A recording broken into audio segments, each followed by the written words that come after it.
Saudara-saudara, kita hari ini akan meneruskan dengan iman rasuli butir kedua. Butir pertama hanya 3 kalimat.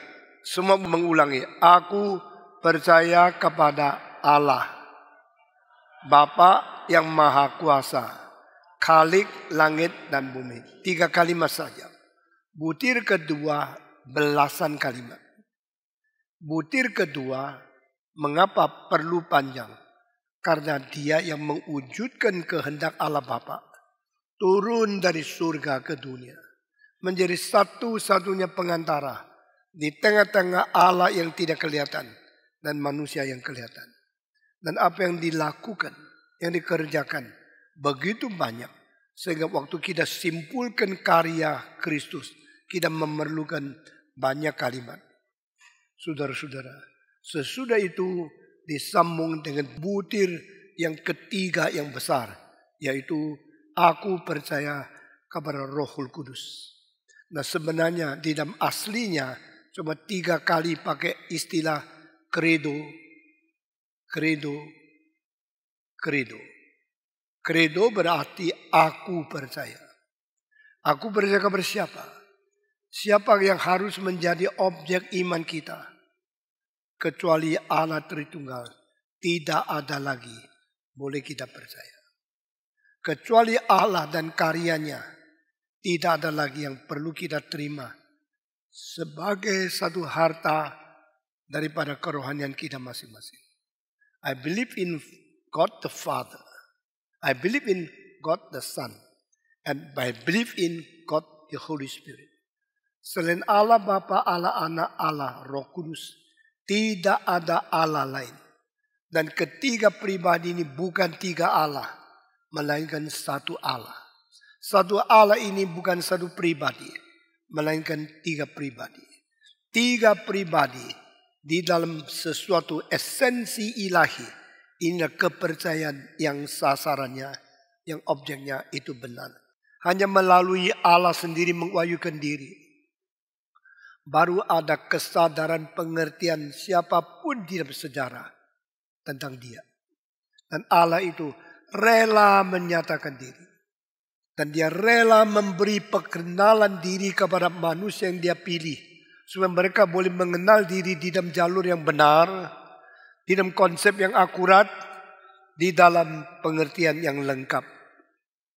Allah Bapa, Allah Anak, dan Allah Roh Kudus. Di dalam butir yang kedua, aku percaya kepada Yesus Kristus, Anak Allah yang tunggal, Tuhan kita. Di dalam beberapa bahasa yang lain dibalik, aku percaya kepada Tuhan kita Yesus Kristus, Anak Allah yang tunggal. Khususnya di dalam bahasa Mandarin, 我信我主耶稣基督，上帝的独生子。I believe in my Lord Jesus Christ. Percaya Yesus sebagai Tuhan. Ini merupakan sesuatu hal yang sangat-sangat berbeda dengan semua konsep agama, kebudayaan, dan filsafat manusia. Seorang manusia yang namanya Yesus, kenapa disebut sebagai Tuhan? Seorang manusia yang dilahir di palungan, kenapa disebut sebagai Tuhan? Penguasa segala sesuatu. Dan juga pemimpin seluruh hidup aku. Dia Tuhanku. I believe in my Lord Jesus Christ. Saya sudah memberitahu kepada saudara waktu Yesus turun ke dalam dunia. Kapan waktunya? Waktunya adalah saat pertama kali manusia terlalu kurang ajar menyebut diri Tuhan dan menaklukkan semua kaum yang dipimpin oleh dia harus mengaku mereka milik kaisar. Waktu kaisar mengatakan, saya Tuhanmu, saya menguasai hidupmu, kelakuanmu, menguasai bebasmu, menguasai nasibmu. Aku memiliki segala harta bendamu. I am your master, I am your Lord. Call me Lord. Oh, you must be killed. Pada waktu keberanian manusia mengatasi diri, mempertinggikan diri seperti Allah dan menundukkan semua manusia, harus meletakkan segala sesuatu di bawah dia. Karena dia pemilik segala sesuatu. Allah di surga berkata, no, you are a man, you are a sinner, you subject to die, and you are not the Lord of mankind. Yang menjadi Tuhan daripada umat manusia adalah Allah sendiri. Yang berhak menguasai segala sesuatu adalah Sang Pencipta itu. Aku percaya kepada Allah, Bapa yang Maha Kuasa, Khalik langit dan bumi. Dialah Tuhan. Dia memiliki aku karena dia mencipta. Siapa Kaisar? Kaisar tidak ada hubungan dengan saya. Bahkan melahirkan pun tidak. Dia tidak bisa menjadi contoh, tidak bisa menjadi teladan. Dia tidak berhak memiliki aku. Tapi dia hak apa? Mengatakan, I am your master. I am your Lord. Call me Lord. Or you must be killed. You must be beheaded.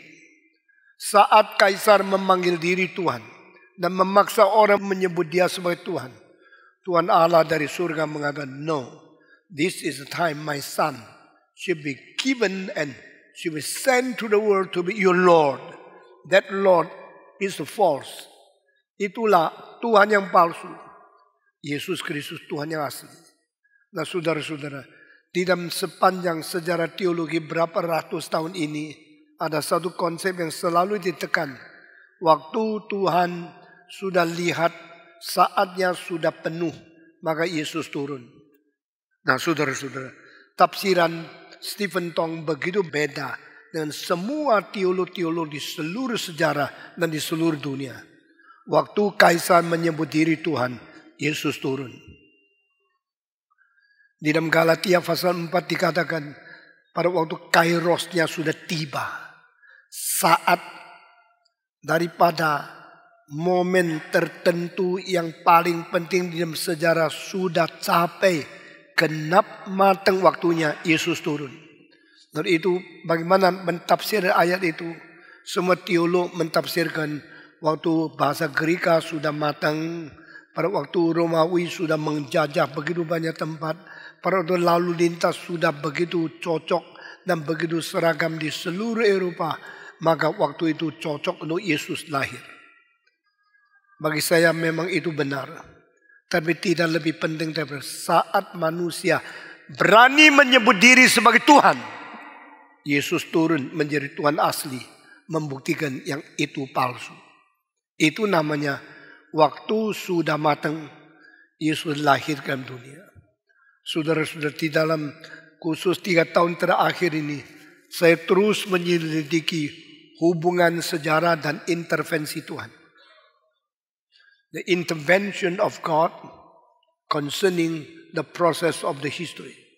Pada waktu sejarah berlayang-malayang terus berjalan, terus berprogresif maju ke depan, Tuhan melihat sesuatu dah beres, dia mulai campur tangan. Tapi kadang-kadang kita melihat terbalik. Waktu sejarah sudah lancar-lancar berjalan menuju kebaikan, setan mulai campur tangan. Nah ini di antara dunia ini memang ada dua kuasa saling bertentangan, yaitu keturunan perempuan dan keturunan ular. Saudara-saudara, kita bersyukur kepada Tuhan.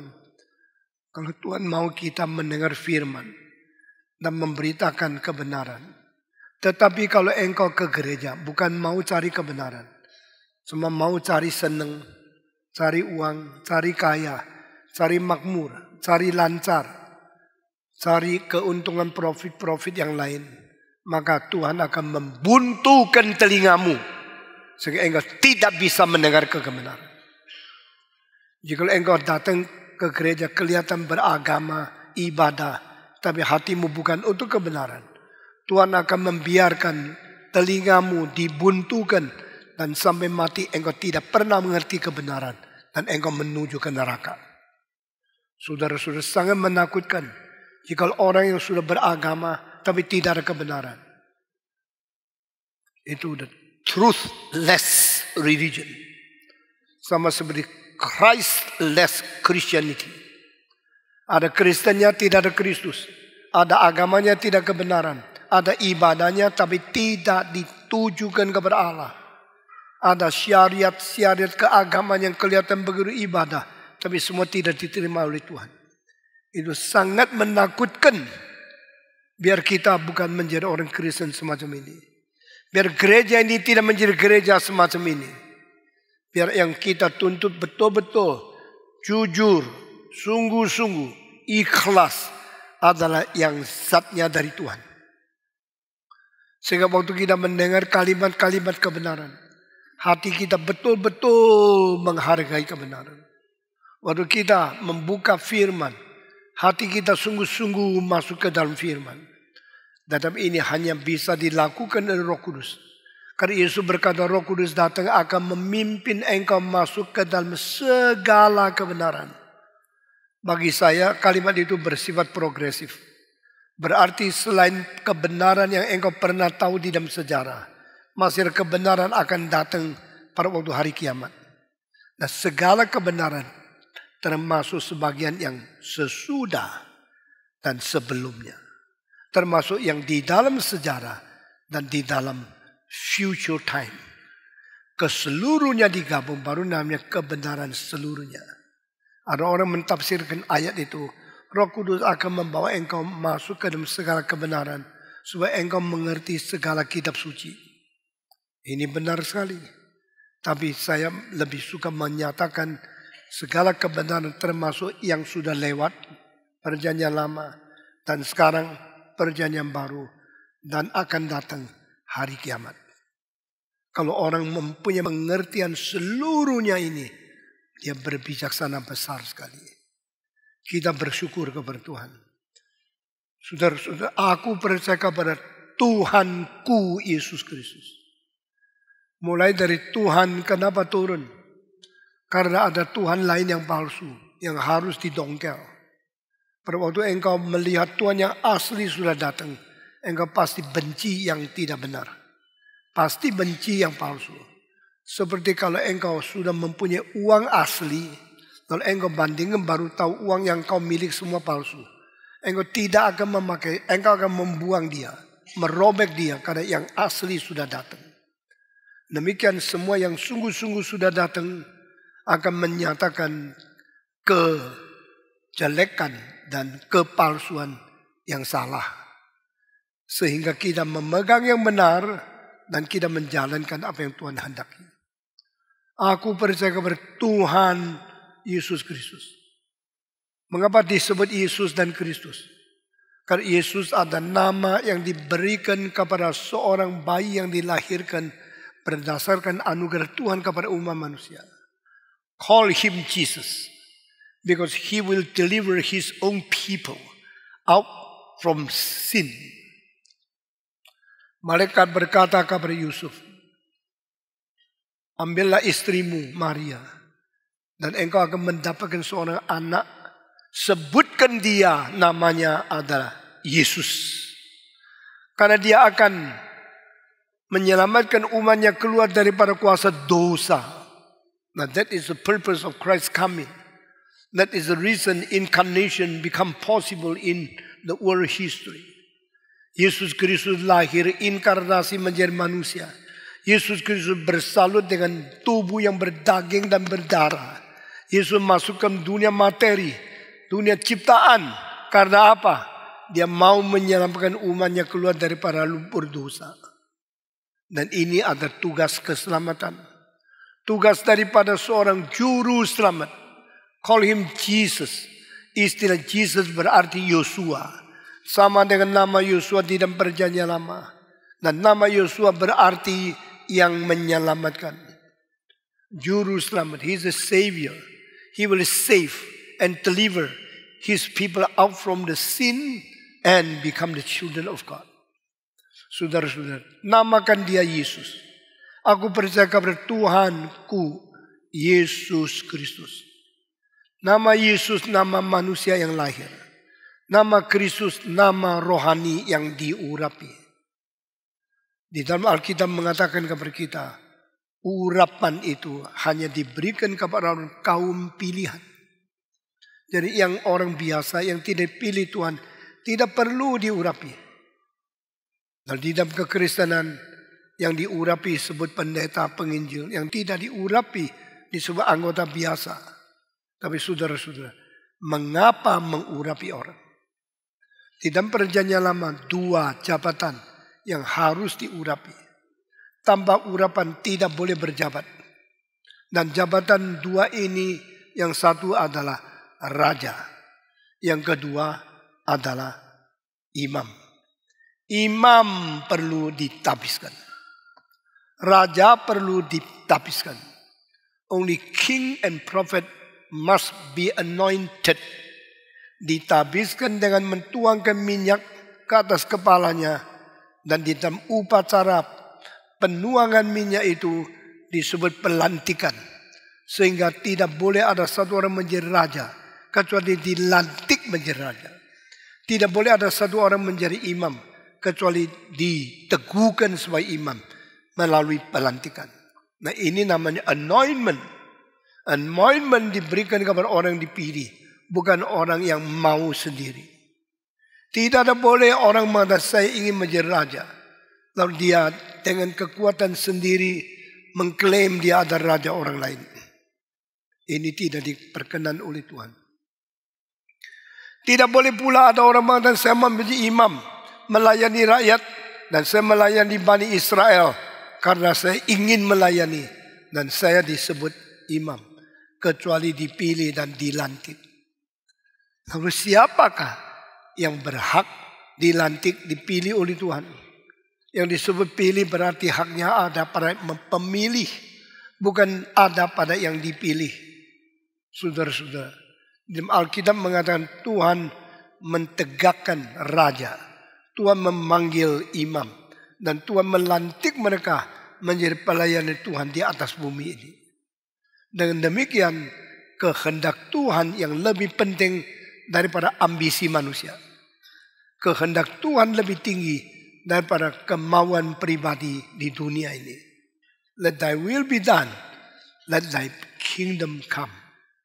Kalau waktu Tuhan mau melantikkan seseorang, maka itu bukan karena menyenangkan siapa, bukan karena kemauan manusia yang mana, tapi karena tetap ada rencana Tuhan sebelum dunia diciptakan.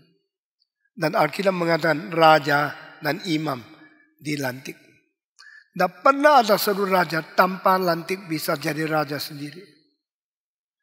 Itu sebab kita melihat dari permulaan Saul dilantik.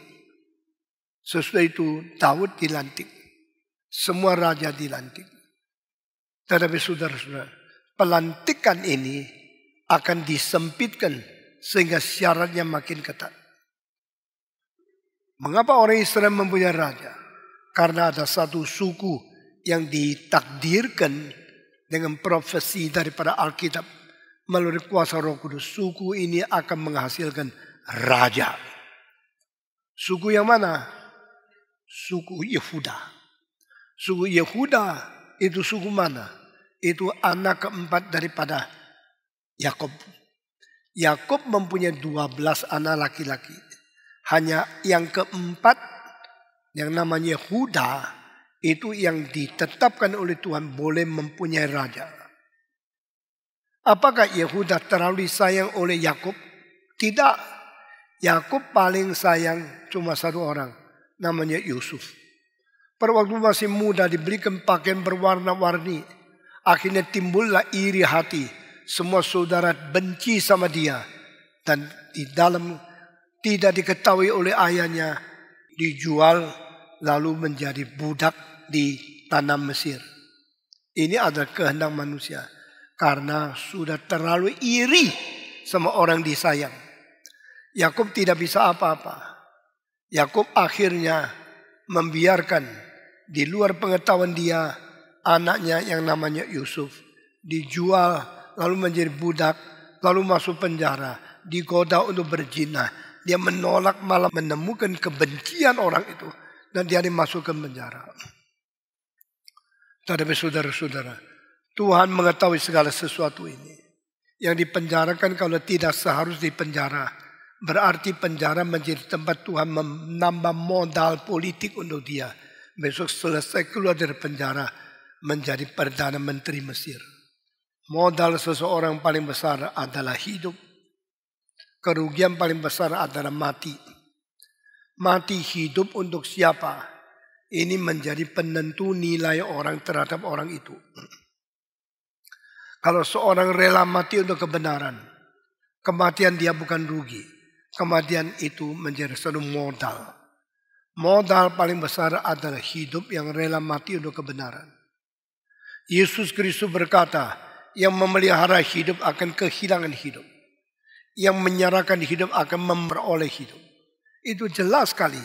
Tidak ada pada filsafat Socrates, Plato, Aristotle, Parmenides atau siapapun di dalam zaman kuno. Juga tidak ada kalimat-kalimat sama seperti ini seperti orang filsuf di zaman filsafat modern.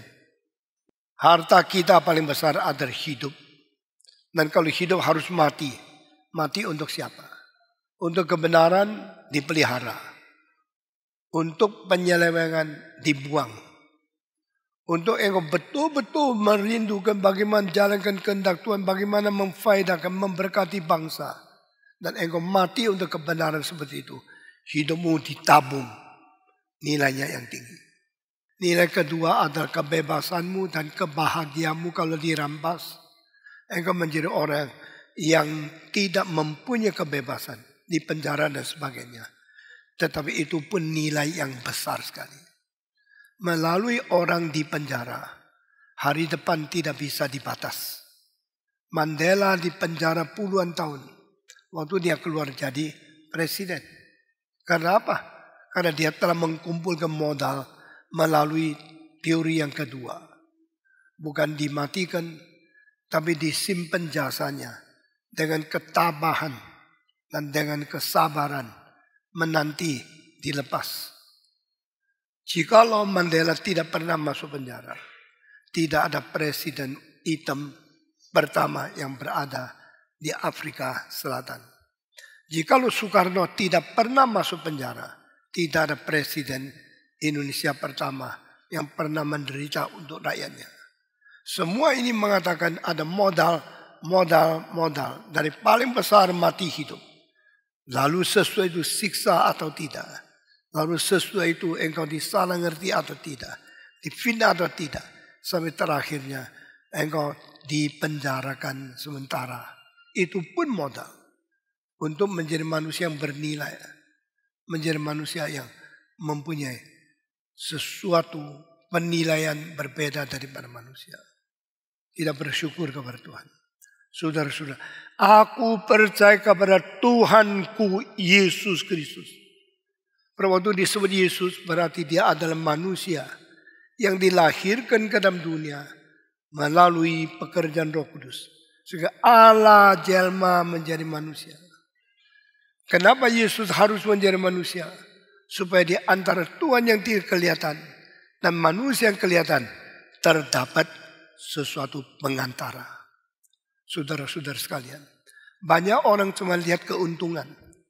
Hanya melihat keuntungan saya sekarang bagaimana. Tidak lihat rencana kekal Tuhan bagaimana. Jangan lupa manusia semua egois. Dan orang kalau bisa diperalat, banyak orang baik sama kamu. Setelah engkau tidak mungkin diperalat lagi, mereka menjauhkan diri. Begitu ganti pemimpin, langsung muka orang itu beda. Dulu baik-baik sama kamu, ingat engkau kasih bunga, setelah engkau turun, langsung mukanya berubah. Ini manusia. Kalau orang Kristen hidup seperti manusia biasa, maka kita akan dibuang oleh Tuhan. Saudara-saudara, mari kita belajar tekun, setia, bukan kepada orang, tapi kepada Tuhan. Karena dunia ini berubah, semua berubah. Nah saudara-saudara, jikalau kita tekun kepada kebenaran, dan mukanya ada pada Tuhan, kita tidak akan pelin-pelan berubah menghadapi sesama manusia. Aku percaya kepada Tuhan, Yesus Kristus. Dia adalah Yesus, the one who born to be the Savior. Dia adalah Kristus, the one who was anointed by God in eternity. Saya percaya Kristus itu diurapi di dalam kekekalan. Sehingga yang disebut Kristus, for me, that is the eternal Christ. Bukan karena sudah lahir baru Kristus. Nah, aku percaya Yesus Kristus. Percaya sifat ilahinya dan percaya jelmanya. Percaya dia adalah Allah, percaya inkarnasinya. Percaya dia adalah Tuhan, percaya dia adalah manusia. Dan kedua ini digabung. Christ is the mediator between God and man. Only Him can bring me to God. Only Him can bring heaven down to earth. Dengan demikian Kristus menjadi contacting point in between eternity and temporality, between the eternity and history. Di dalam kekekalan dan sejarah ada satu titik pertemuan itu saya sebut sebagai titik kontak. Titik kontak antara surga dan bumi. Titik kontak antara Allah dan manusia. Titik kontak antara tidak kelihatan dan kelihatan. Titik kontak antara mutlak dan relasi. Titik kontak antara kekekalan dan sementara. Titik kontak antara suci dan berdosa. Allah yang maha suci, bagaimana boleh kontak dengan orang berdosa? Melalui Kristus. Manusia yang berdosa, bagaimana bisa bertemu dengan Allah? Melalui Kristus. Christ is the creation point to start everything exist. Because in Him God created everything.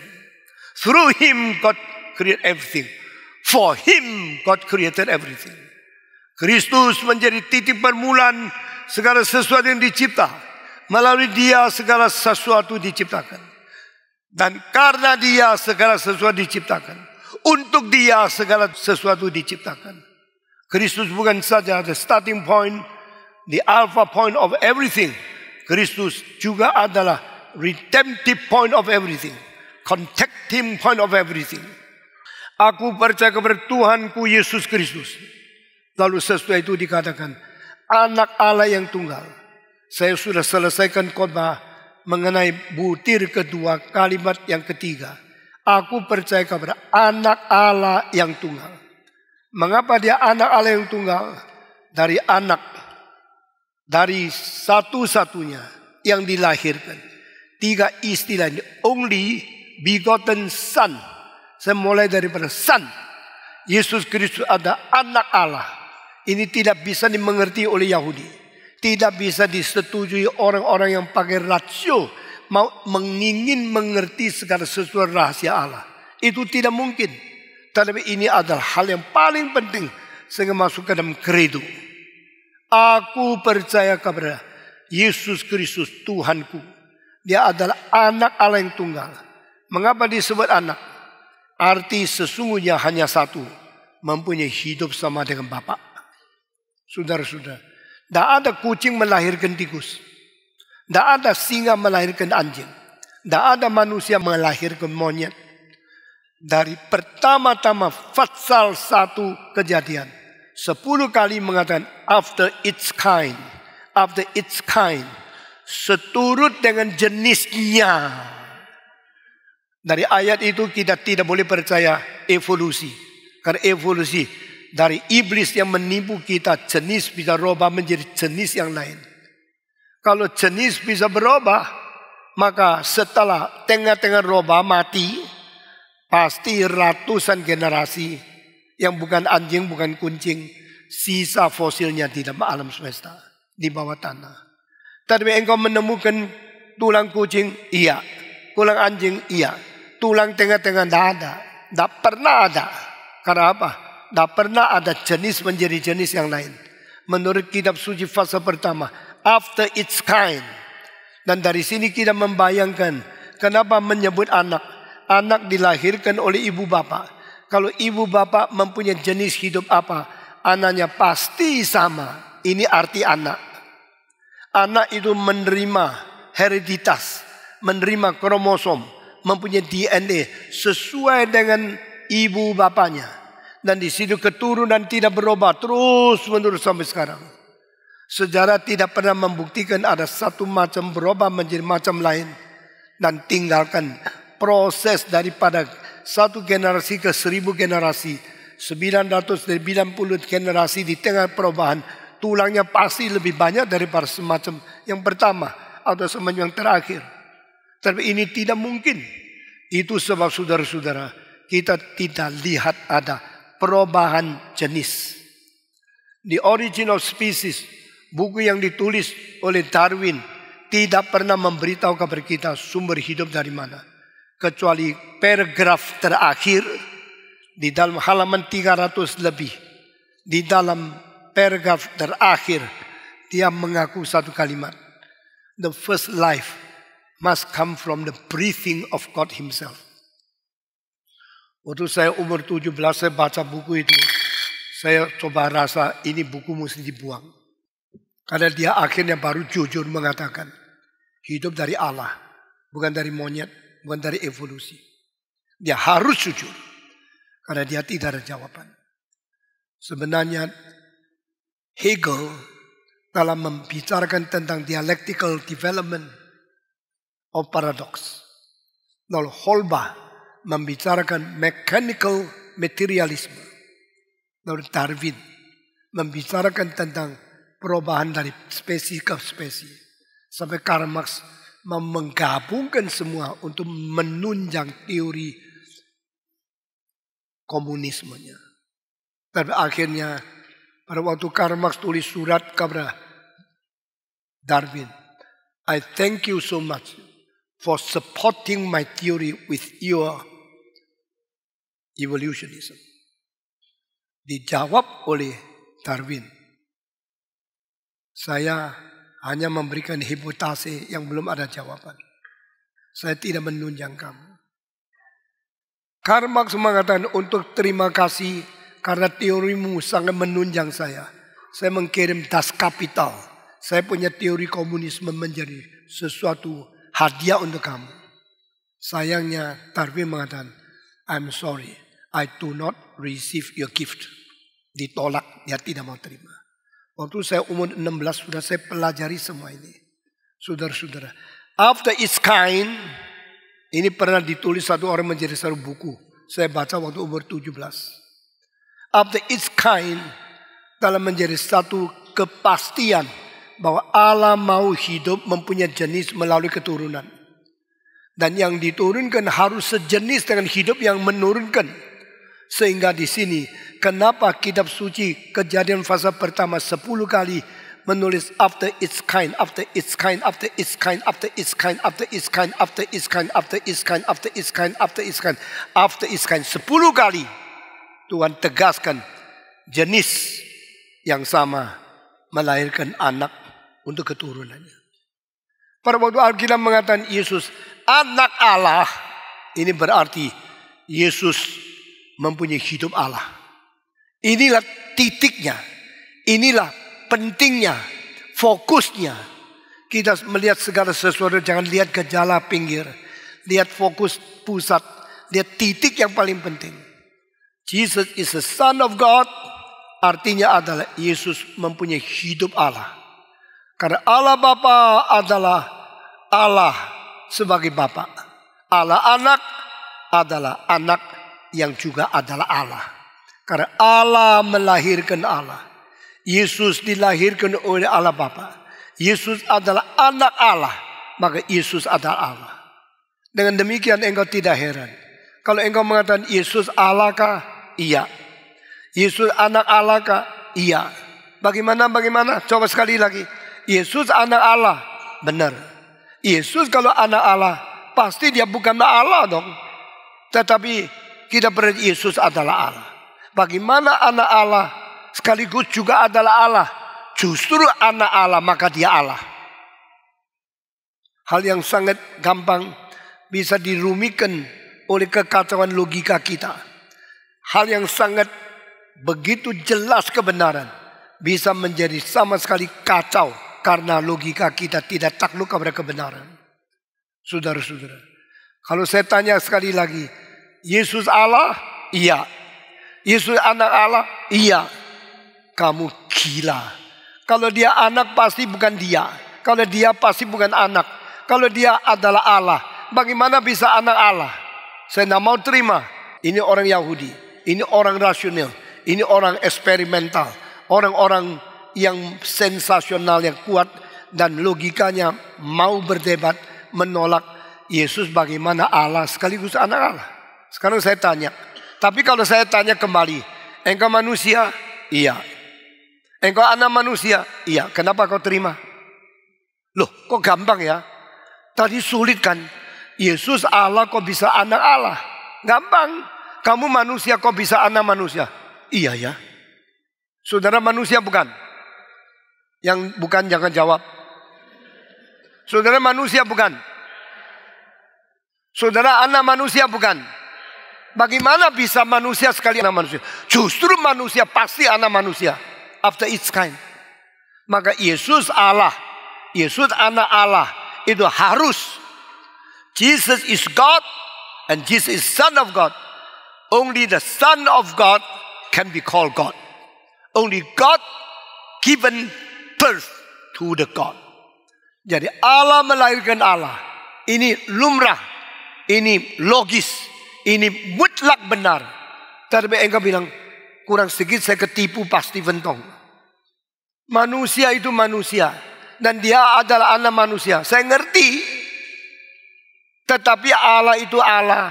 Allah itu anaknya Allah. Nggak bisa. Saya tanya kenapa? Jawabannya adalah manusia melahirkan manusia. Dua manusia. Allah melahirkan anak. Kenapa satu Allah? Itu sulitnya kan? Nah, saudara dengar ya. Di dalam kebaktian yang saya pimpin. Selalu saya menonjolkan hal yang jarang dipikirkan oleh orang lain. Tapi sebenarnya sudah ada kebenaran di dalam.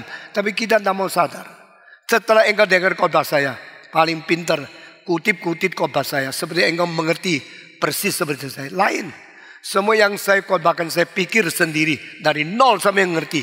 Yuk tatat-tatat. Ngomong-ngomong. Langsung copy khotbah saya. Saya sekarang tahu di Indonesia banyak pendeta copy khotbah saya. Kelihatan seperti reform. Padahal dicari sampai akarnya. Sama sekali belum mengerti. Tapi modelnya sudah ada. Sudah ada model. Lalu akhirnya kira dia sudah reform. Saudara-saudara. Jikalau orang mengikut saya tidak mengikuti peta teladan saya di dalam sikap berjuang dengan semangat perjuangan mati-matian. Belum murid saya. Jikalau orang yang mempunyai pendengaran khotbah saya lalu mengikuti semua yang saya khotbah. Tapi tidak mempelajari akan cara berpikir secara inisiatif dan berbanting pulang.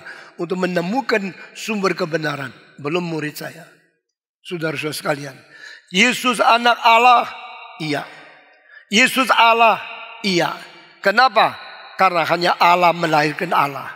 Dan Yesus adalah anak Allah yang bersifat Allah. Kalau begini apa bedanya saya manusia, saya anak manusia. Engkau manusia dan engkau anak manusia. Manusianya dua. Yesus anak Allah, Yesus Allah. Allahnya satu. Bagaimana mengerti kesulitan ini? Saudara-saudara sekalian. Allah itu roh. Manusia itu badan. Allah itu roh. Manusia itu bermateri. Allah menciptakan manusia di dalam keadaan paradoks. Di mana materi mengurung atau mengandung roh di dalamnya. Sehingga di antara roh dan materi mempunyai dua zat yang berbeda. Bersatu di dalam satu oknum. Sedangkan Allah tidak. Allah adalah roh.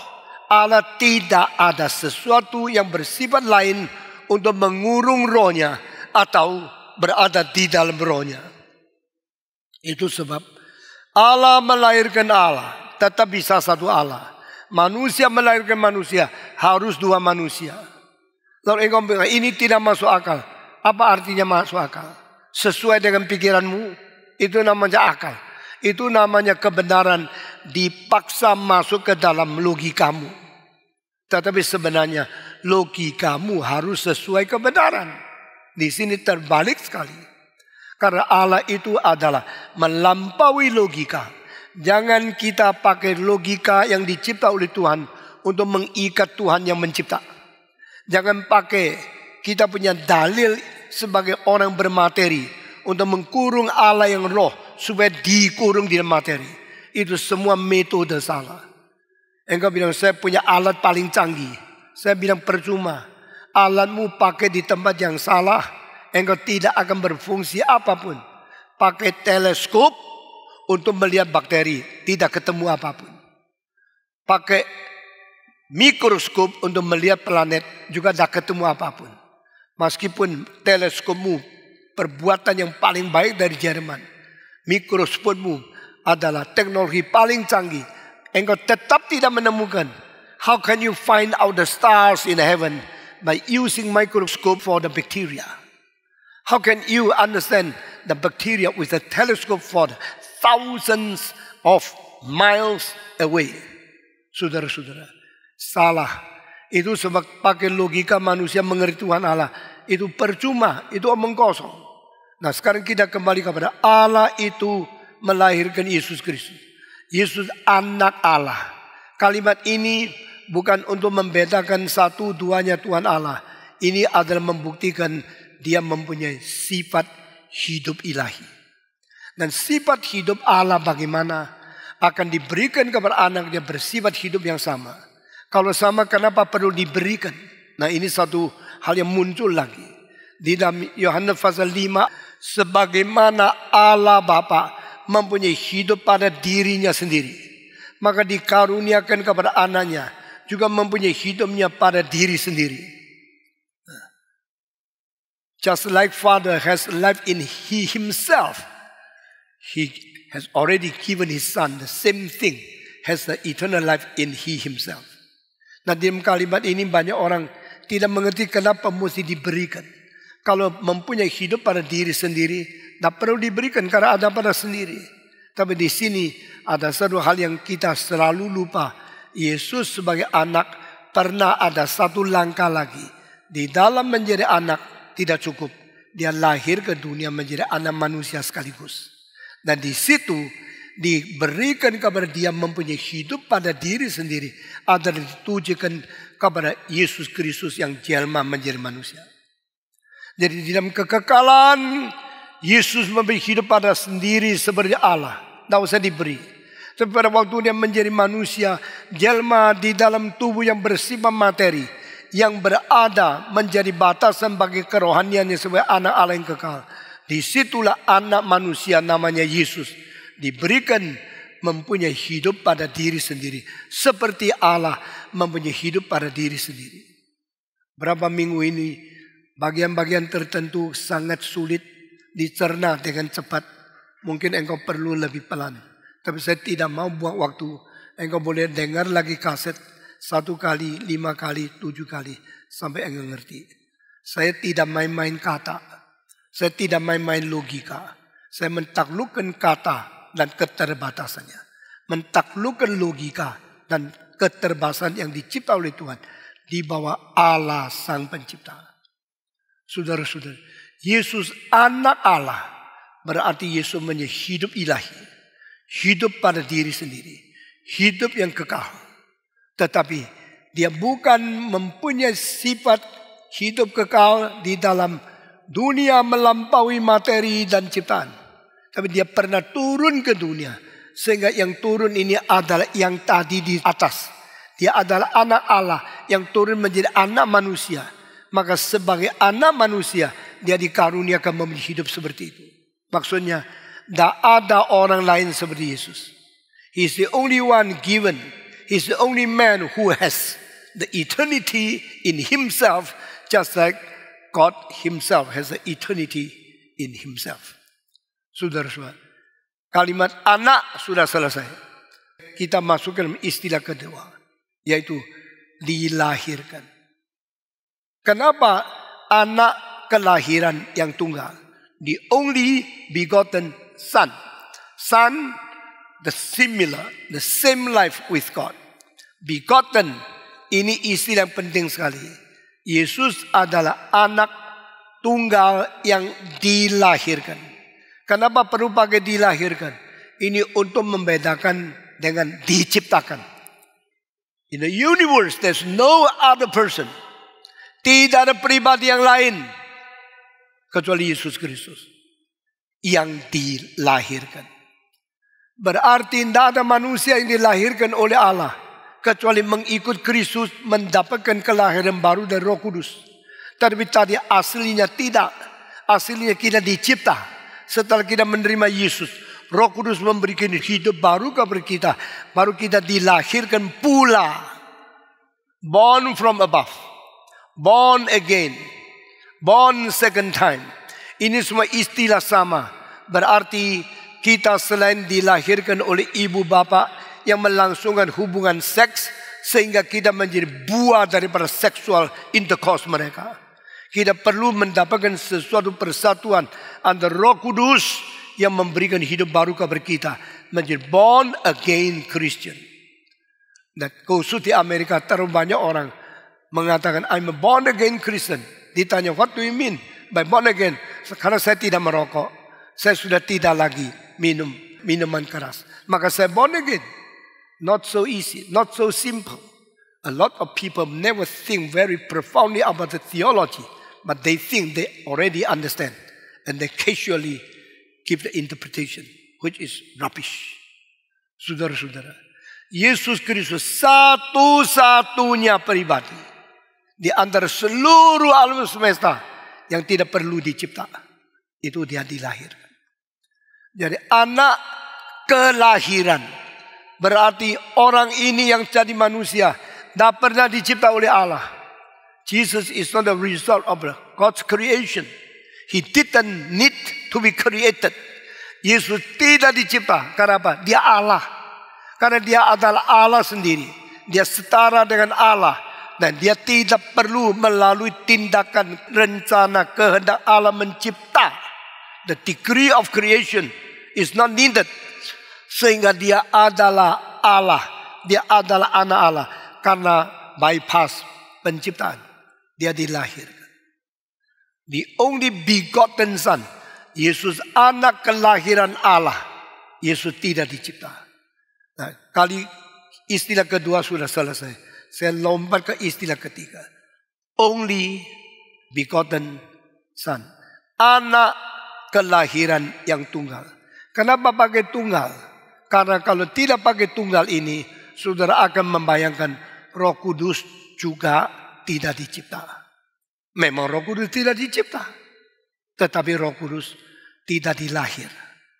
Sehingga Yesus Kristus mempunyai kedudukan yang paling unik. Sama seperti Roh Kudus mempunyai kedudukan yang paling unik. Tidak ada gantinya. Tidak ada miripnya.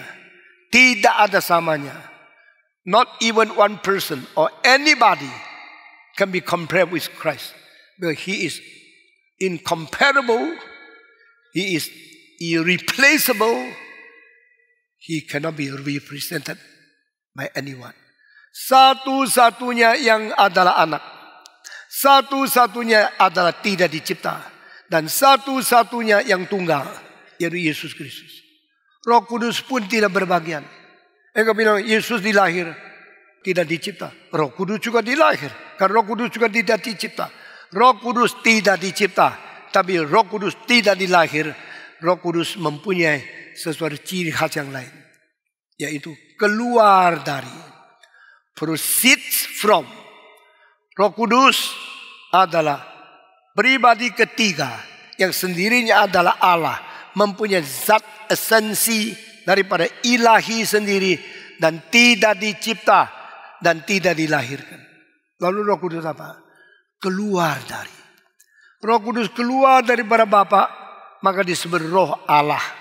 Roh Kudus keluar dari Yesus Kristus, maka disebut Roh Kristus. Barang siapa tidak memiliki Roh Kristus, bukan milik Kristus. Sehingga Yesus Kristus menjamin kita mempunyai status di dalam dirinya. Karena melalui Roh Kudus melahirkan kita, baru kita mempunyai status milik Kristus. Karena ada Roh Kudus di dalam diri kita. Nah, hal yang begitu rumit ini kita akan sederhanakan melalui Roh Kudus. Yang memperanakan kita, memberikan hidup yang baru. Kita baru disebut anak Allah. Lalu engkau mengatakan anak Allah, kita adalah dilahirkan oleh Allah. Iya. Apa bedanya Yesus dilahirkan oleh Allah? Lain. Yesus dilahirkan Allah secara pribadi. No compare. No replacement. No representative others. Dia satu-satunya. Tapi kita dilahirkan melalui roh yang diberikan Kristus kepada kita. Sehingga kita mendapat kelahiran Roh Kudus. Bukan langsung dilahir oleh Bapa. Nah saudara-saudara, kita sudah menjadi orang Kristen puluhan tahun. Mau mengerti doktrin secara tuntas itu tidak gampang. Karena yang tidak gampang adalah yang mengkhotbahkan. Sangat sulit mengkhotbahkan doktrin-doktrin seperti ini. Tapi saya percaya tugas Stephen Tong memberikan pengajaran yang paling sulit dengan bahasa yang segampang mungkin diterima. Dan ini memerlukan pencernaan yang luar biasa puluhan tahun. Dan mengerti secara selimpah mungkin dengan kalimat sesederhana mungkin. Saya bicara sama murid-murid saya. Think more and speak less. Think deep and speak shallowly. Memikir sedalam mungkin, bicara sedangkal mungkin. Memikir sebanyak mungkin, bicara sesedikit mungkin. Itu pendeta yang baik. A good pastor think profoundly and speak so easily. Think so frequently, but speak so rarely.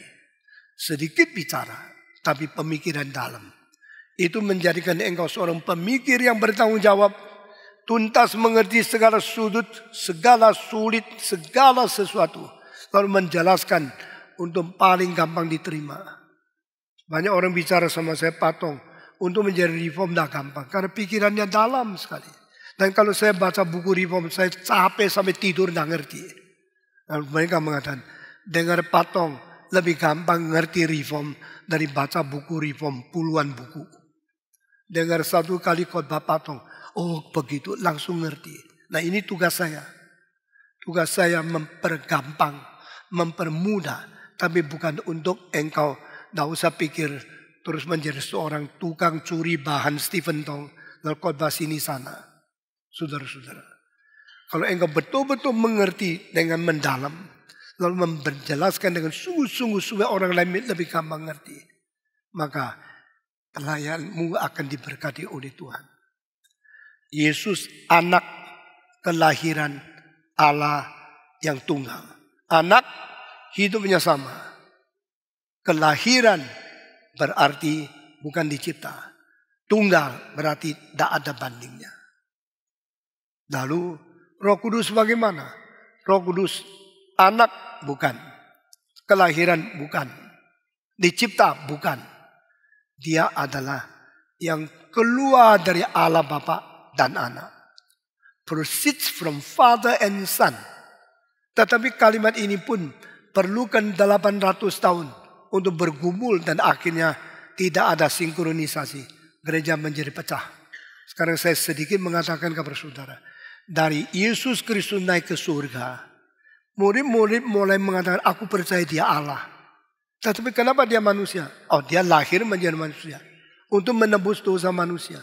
Dia lahir khusus menjadi pengantara. Lalu Yesus siapa? Yesus Allah. Bagaimana buktikan dia Allah? Buktinya banyak dari Alkitab. Yesus Kristus memakai istilah Allah untuk memberikan sesuatu bayang-bayang supaya muridnya mengerti dia bukan manusia biasa. Dan barang siapa yang ikut aku harus makan dagingku, minum darahku. Kalau tidak hidup kekal di dalamnya. Kalimat-kalimat ini bikin bingung dan bikin benci dan bikin lawan, bikin orang-orang Israel semua menjadi musuh dia. Dan akhirnya dipaku atas salib. Karena ini kalimat yang tidak mungkin diterima oleh logika manusia. Tidak mungkin dicerna oleh ide dan oleh rasio manusia. Satu-satunya terlalu sulit sudah bunuh dia saja. Dan Yesus mengambil keputusan tidak dimengerti akhirnya akan dibunuh. Dia rela. Saudara-saudara sekalian. Yesus Kristus salah satu orang yang paling bersifat paradoksikal di dalam sejarah. Filosof Denmark Kierkegaard mengatakan, he is the only successful paradox. Sehingga dia mengatakan kalimat yang tidak bisa dimengerti. Kalimat yang tidak bisa dimengerti melalui rasio. Tidak bisa diterima melalui logika. Tapi itu bukan lawan logika. Bukan berbentur dengan rasio. Tapi supra-rasio. Supra-logical. The supra-logical, the supra-rational, the supra-empirical, the supra-sensual. Everything more than the normal norm. Itulah Yesus Kristus. Dan barang siapa yang tidak mengerti, maunya membunuh dia. Yesus pilih lebih baik kacau, lebih baik saya dibunuh. Tidak bisa saya cari damai yang palsu. Diamin semua, supaya semua masuk neraka. Tuhan Yesus satu-satunya yang berlawanan dengan semua pikiran orang yang anggap diri bijak. Dan dia akhirnya harus korban diri. Saudara-saudara, orang yang aman seumur hidup, tunggu hukuman dari Tuhan. Orang yang rasa pintar boleh melaksanakan segala sesuatu, sukses menurut kehendakmu, tunggu dipukul oleh Tuhan. Karena Tuhan mempunyai pikiran berlainan dengan kita. Jangan tidak anggap kita orang yang paling bijak. Saudara-saudara sekalian, waktu 800 tahun setelah Yesus naik ke surga, orang mulai mikir siapa dia? Kenapa dia bisa mentenangkan laut? Tapi dia seorang manusia biasa. Ini orang manusia yang perlu makan. Dan dia pun uangnya didukung oleh perempuan-perempuan wanita yang miskin. Yesus tidak tolak. Yesus menjadi tubuh, menjadi daging, perlu makan. Jadi wanita-wanita di Galilea mengikut dia, melihat dia melakukan mujizat. Memberikan makanan, memberikan uang untuk menunjang karier Yesus Kristus. Tapi Yesus tidak perlu terima kasih sama mereka. Karena Yesus mengetahui ini pemberian dari Tuhan Allah. Saudara, banyak hal yang ajaib sekali dalam Alkitab yang harus kita belajar baik-baik. Yesus Kristus tidak menolak bayar pajak.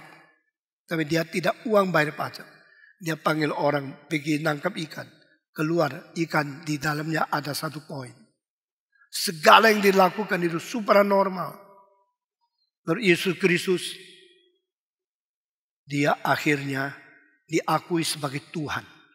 Oleh orang yang mengamati, mengobservasi, termasuk adik-adiknya. Tadi pikir apa bedanya?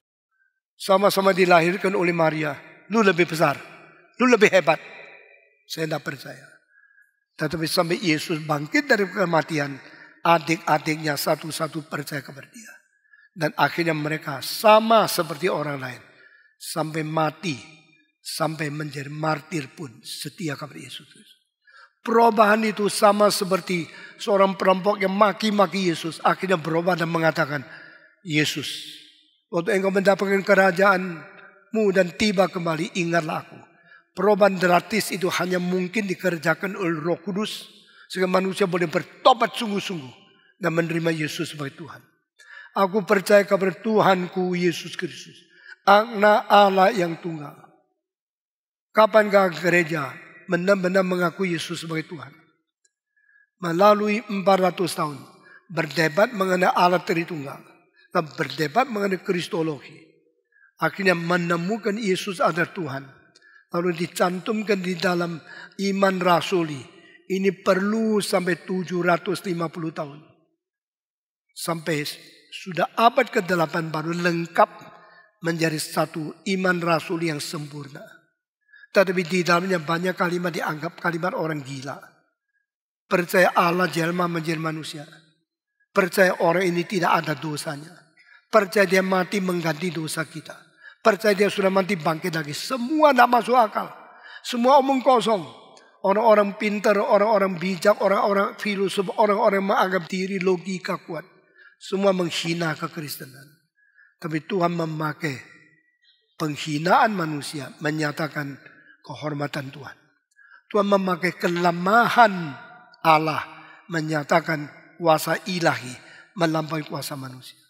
Sehingga di dalam 400 tahun kekristenan telah menaklukkan sepertiga manusia menjadi orang Kristen dan manggil, You are my Lord. Saudara-saudara, waktu orang Yahudi mengatakan Jehovah is my Lord, dipenggal kepalanya. Kenapa panggil Yehova Tuhan? Tahu tidak? Konstitusi Romawi, Kaisar itu Tuhan. Yahudi mengatakan tidak peduli. Pokoknya Yehova Tuhan. Penggal kepala, penggal kepala, penggal kepala. Sampai darah berlumuran di Yerusalem. Sampai gubernur Yerusalem gemetar. Karena tidak berani bunuh lagi. Ini orang loh. Ini manusia kok dibunuh seperti ini. Apakah kerajaan Romawi berada di dunia untuk menjadi pembantai manusia? Genocide manusia. Menjadi pemusnah umat manusia. Mereka ada hati nurani kan. Karena dicipta oleh Tuhan. Waktu mereka membanggakan konstitusi, kuasa Romawi, militer yang kuat. Sekarang dikalahkan oleh hati nurani. Siapa kamu? Bunuh manusia. Lalu lapor ke Kaisar. Kaisar bilang, bunuh terus. Mereka bilang, kami tidak kuat. Utuslah orang lain. Akhirnya di antara semua provinsi, cuma satu provinsi yang tidak mau takluk. Kaisar Tuhan. Maka mulai mereka diktator pun mesti ditaklukkan oleh hati nurani. Mengatakan cari jalan keluar. Terus bunuh orang ini tak beres. Jalan keluar yang ditempuh itu apa? Biar orang Yahudi di Yerusalem dan sekitar Yudea boleh memanggil Yehova Tuhan. Tak usah memanggil Kaisar Tuhan. Tetapi lain tempat harus panggil Kaisar Tuhan. Satu negara dua sistem, bukan mulai dari Deng Xiaoping. Mulai dari Kaisar. Mulai dari orang yang tidak lagi berani membunuh mati semua orang yang percaya Yehova Tuhan. Polisi ini berjalan puluhan tahun. Sampai akhirnya bukan Yehova yang dipanggil Tuhan. Orang Nazaret Yesus yang dipanggil Tuhan. Mulai marah lagi Kaisar. Bunuh, bukan orang Yahudi. Bunuh orang Kristen. Waktu membunuh orang Kristen, orang Yahudi senang. Karena Yesus itu adalah bidat. Yesus itu adalah ajaran sesat. Sekarang yang mengikut Yesus dibunuh. Supaya sesat ini boleh berhenti. Supaya bidat ini boleh berhenti. Maka mereka senang sekali. Tapi tidak sadar. Kenapa kekristenan di dalam beberapa abad memenangkan sepertiga manusia. Banyak teolog tidak mengajar ini. Cuma mengajar doktrin. Doktrin dulu penting. Tapi selain doktrin, cara Tuhan bekerja sejarah. Setiap zaman ada ciri-ciri khas. Tidak dipelajari. Engkau menjadi gereja mati. Gereja statis. Gereja yang tidak ada pengaruh kepada dunia. Saya tanya sekali lagi. Kenapa di berapa ratus tahun kekristenan menaklukkan sepertiga umat manusia? Karena kekristenan membawa pengharapan untuk orang miskin. Sekarang banyak kekristenan hanya menyenangkan orang kaya. Itu sebab kita cuma bisa kumpulkan berapa orang kaya bersekutu, pakai baju paling bagus, mobil paling indah.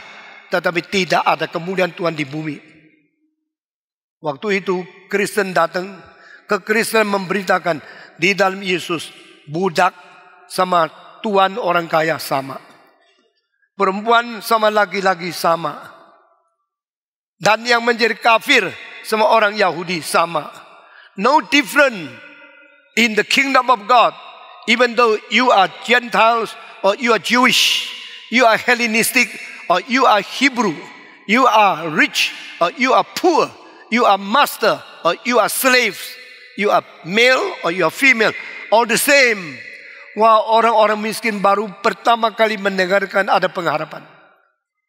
Saudara-saudara sekarang, orang miskin mau bicara kesusahan kemana? Saudara-saudara sekalian, I believe in Jesus Christ my Lord. Yesus Kristus Tuhanku. Anak Allah yang tunggal. Dan selama 400 tahun mereka berdebat mengenai Allah Tritunggalkah atau Allah yang Esakah. Melalui Yesus Kristus manusiakah atau Yesus Allahkah atau Yesus separuh manusia separuh Allah. Christological debate, Triune God debate itu memenuhi 300 tahun. Sampai pada abad keempat akhir Augustinus menulis makalah Trinitas. Baru mulai sesuatu hal yang menjadi jelas. Augustinus ada salah seorang yang pemikirannya paling tajam di dalam sejarah.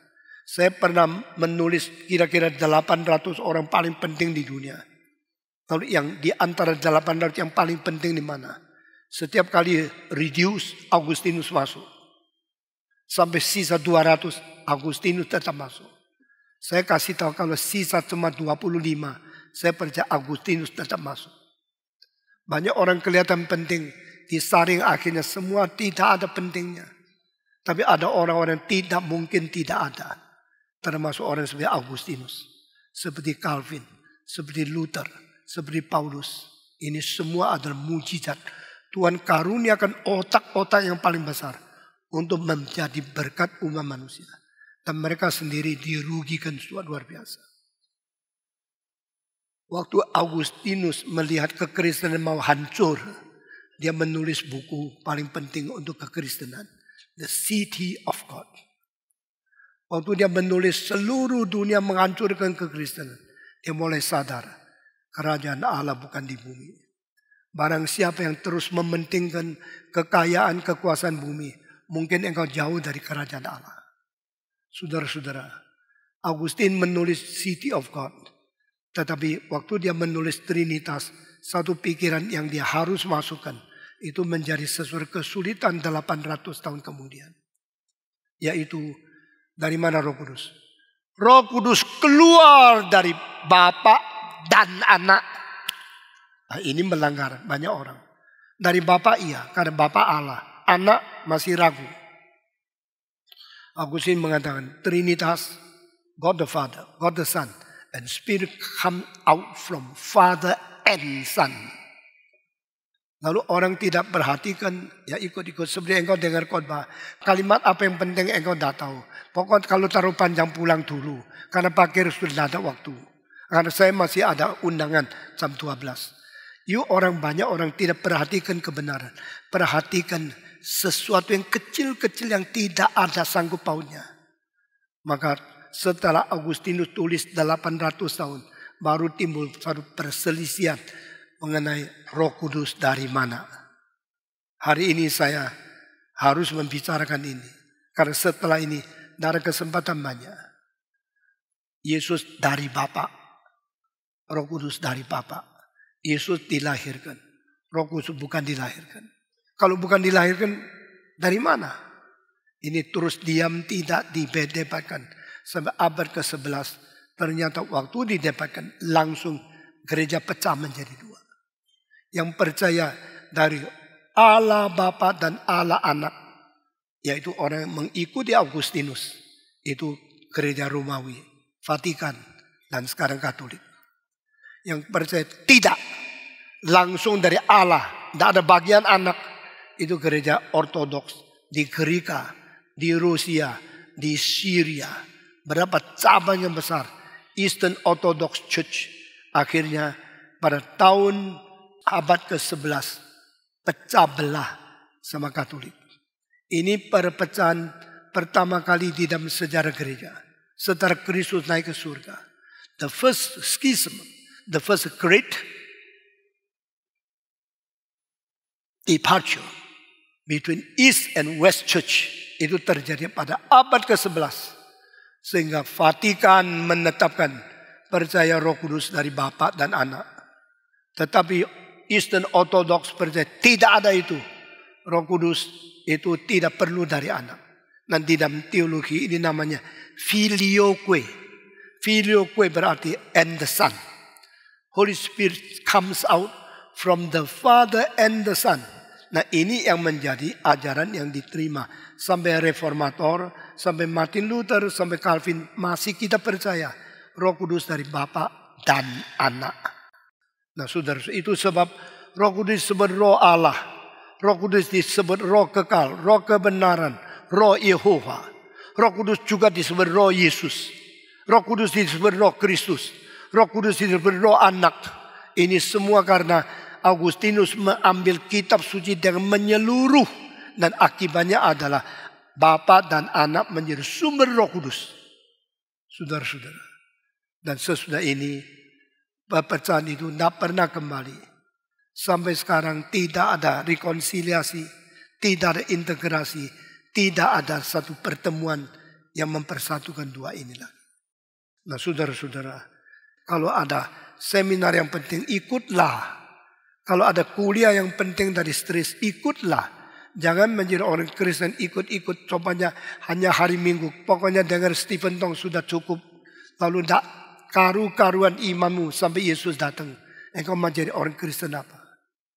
Kiranya memberkati kita. Hari ini sampai di sini saja. Saya belum sempat membicarakan dilahirkan melalui naungan Roh Kudus kepada anak darah Maria. dan melalui namanya Maria Anadara lahir di dunia. Is it possible? How to understand Holy Spirit conceive Jesus Christ in the womb of Mary? Bagaimana kita mengerti Roh Kudus menaungi Maria, lalu dengan naungan Roh Kudus Anadara di dalam rahimnya mengisi seorang laki-laki yang di dalam biologi tidak mungkin. Karena laki-laki itu mempunyai XY, perempuan mempunyai XX, dan perempuan tanpa sentuh dengan laki-laki tidak mungkin melahirkan laki-laki. Tapi ini menjadi satu perkara yang besar yang baru yang dikerjakan oleh Tuhan. Mari kita berdoa. Bapa di dalam surga, berkatilah kami yang sangat sulit mengerti, kiranya Roh-Mu memberikan bijaksana, memberikan pencerahan kepada kami, sehingga kami boleh menjadi orang Kristen yang memuliakan nama Tuhan. Dengar doa kami. Tuhan, pimpinlah umat-Mu di Kemayoran ini. Tuhan, peliharalah orang-orang Kau tebus dengan darah Yesus Kristus. Mereka bukan milik hamba-Mu. Mereka milik-Mu. Mereka domba-Mu. Berilah mereka kesadaran. Berilah mereka pengertian. Berilah mereka iman yang sejati. Sehingga kami di dalam dunia ini boleh sungguh-sungguh dipakai Tuhan. Menjadi saksi hidup daripada Tuhan. Dengar doa kami. Dalam nama Yesus Kristus. Juru selamat kami yang hidup. Amin.